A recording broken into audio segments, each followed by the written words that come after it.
Salam, salam. Inshallah, everyone is doing well.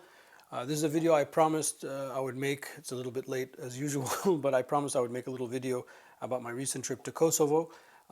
This was, alhamdulillah, my second trip to the Balkans, actually, in this year. And the Balkans is a completely new thing for me.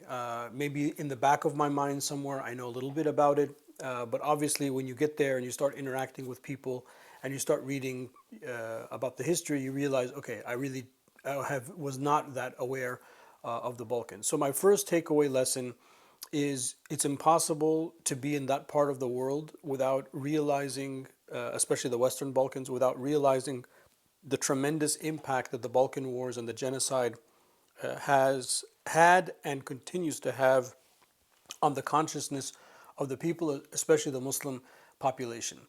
And being, I guess, an American or Westerner, there's a little bit of that, oops, I didn't know kind of attitude. So I felt really bad about that, about myself, that I should have known better.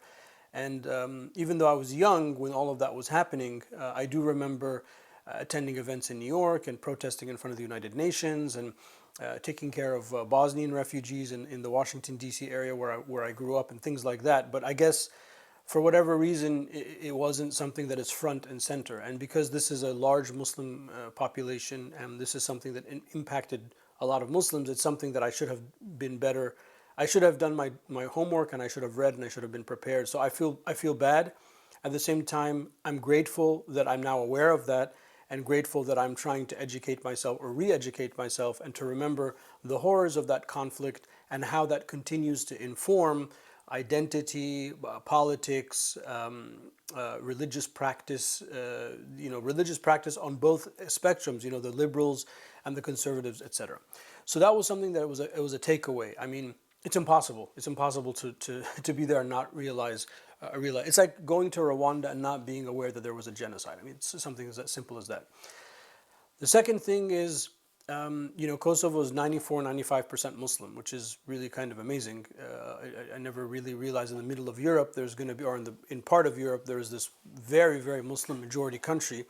And that's also a part of the makeup of the genetics and the DNA of that people. Of course, they're an Albanian people, so the primary language is Albanian.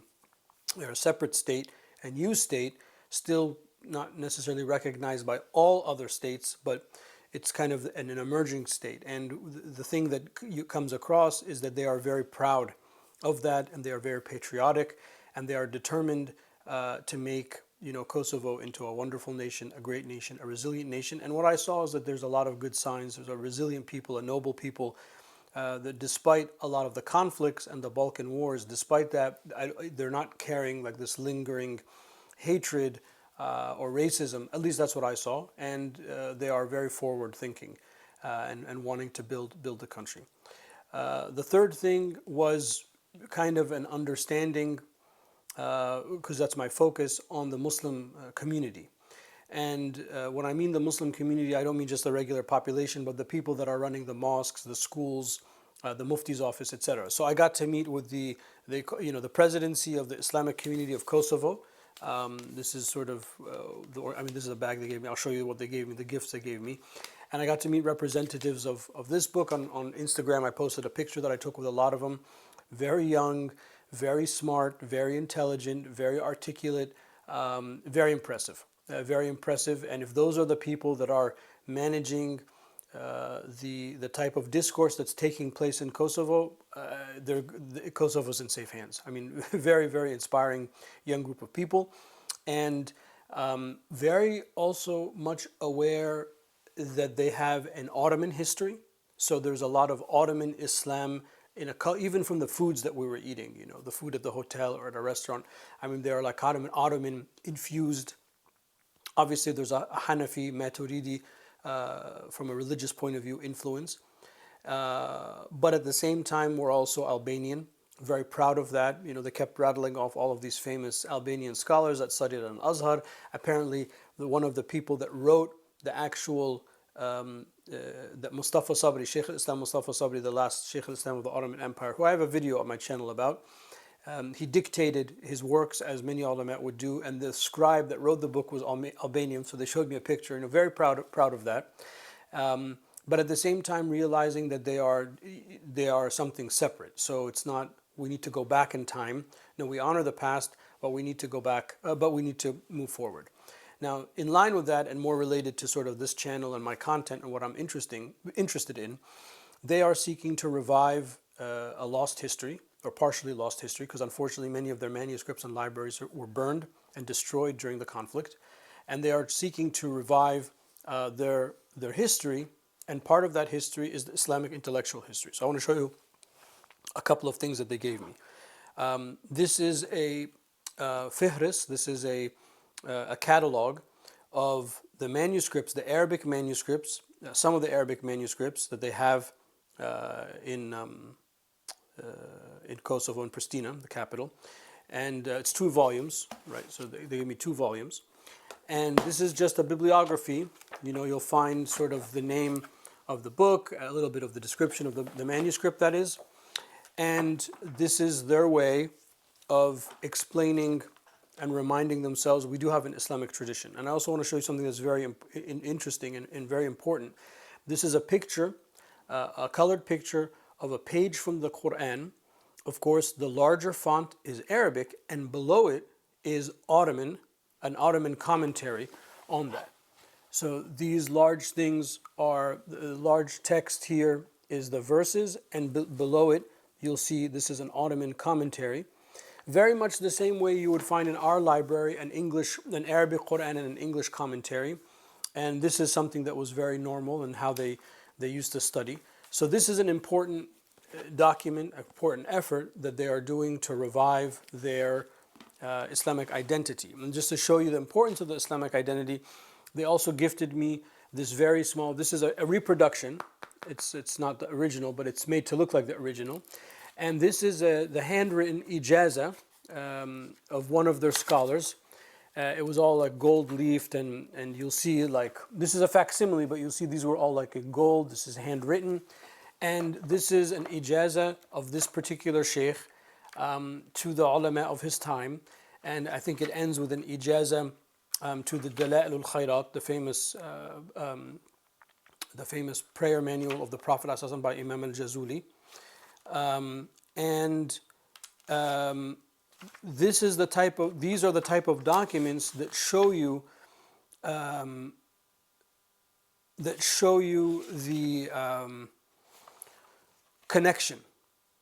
the connection, that the ulama have in that region to the greater ummah, the greater intellectual conversation. So these are the kind of things from an historic point of view, an Islamic intellectual point of view, are very, very important. And then the crown of all of the gifts is a 2-volume, very beautifully done manuscript, facsimile of a manuscript of a handwritten complete copy of the Yunini printing of Sahih al-Bukhari. Imam al-Yunini radiallahu anhu, the Yunini edition of al-Bukhari is considered the most authentic manuscript that we have of Sahih al-Bukhari. And him, Imam al-Yunini, who was a Hafiz al-Yunini, he was a Hafiz of Hadith. And Imam Malik, Ibn Malik, the famous grammarian, they sat down in over 70 sessions in Damascus, and they said, we're going to go through all of the Bukhari from beginning to end. Yunini will make commentaries and adjustments based on his knowledge of Hadith, and Ibn Malik will make commentaries and adjustments based on knowledge of the Arabic grammar, Arabic language. And they came up with what is known as the Yunini manuscript. And the Yunini manuscript was subsequently then printed at the order of Sultan Abdul Hamid II, one of the last Ottoman sultans, rahimahullah. And he asked and requested that Sheikh al-Azhar, the time Sheikh Hassan and Nawawi, to assemble a group of ulama from the different madhahib in Egypt and al-Azhar, and to print it. And that printed edition is known as the Sultaniyya printed edition, and I made a video about that. Alhamdulillah, I've been blessed to acquire an actual copy of that. Anyway, so this is a handwritten manuscript by an Albanian scholar who a few hundred years ago had access to the actual Yunini manuscript, and then handwrote his own copy of that. And this entire volume and the entire second volume is, like as you see, it's just a facsimile on very beautifully done paper of the actual manuscript of Sahih al-Bukhari. So these type of things, the things that I'm interested in, Islamic history, Islamic thought, hadith, etc., just to give you a snapshot about how these noble people are reviving their Islamic history to demonstrate their contribution to the Islamic sciences, keeping in mind that there's a painful recent history, but there is a more beautiful older history, that they are kind of negotiating the two things together. And even though the Mufti's office and the Islamic community office is in charge, they're also completely separate from the government. So that's also something that's very unique. Usually it's a part of the government or a quasi private-public partnership, but in this case this is completely self-run, but they are recognized by the government as the ones in charge. So they told me that none of the masajid, you can't form a mosque unless you're part of this association, can't teach in the schools unless you're part of the association, and likewise for the Mufti's office. So that made me very happy. I think they're on to good things. It was a very beautiful trip. It was very short. And with the jet lag and all of that, you try to stay focused. But when the brother Sheikh Wadad gave me this, I mean, all of the jet lag and weariness vanished instantaneously. We were supposed to be at a dinner, but we just sat to the side. He kept going through this, and I was, mashallah, I was very blessed to have this manuscript made from the Unini edition of Sahih al-Bukhari, a tremendous testament to the importance of Albanian Muslims to the larger intellectual history of Islam in that part of the world. Anyway, just wanted to pop in and share some thoughts. I hope that these type of videos make sense to you, because I get to travel sometimes for work. I thought that sometimes it would be nice to share with you a little bit about what I'm up to. Anyway, that's it for now. I'll talk to you soon. Assalamu alaikum wa rahmatullah.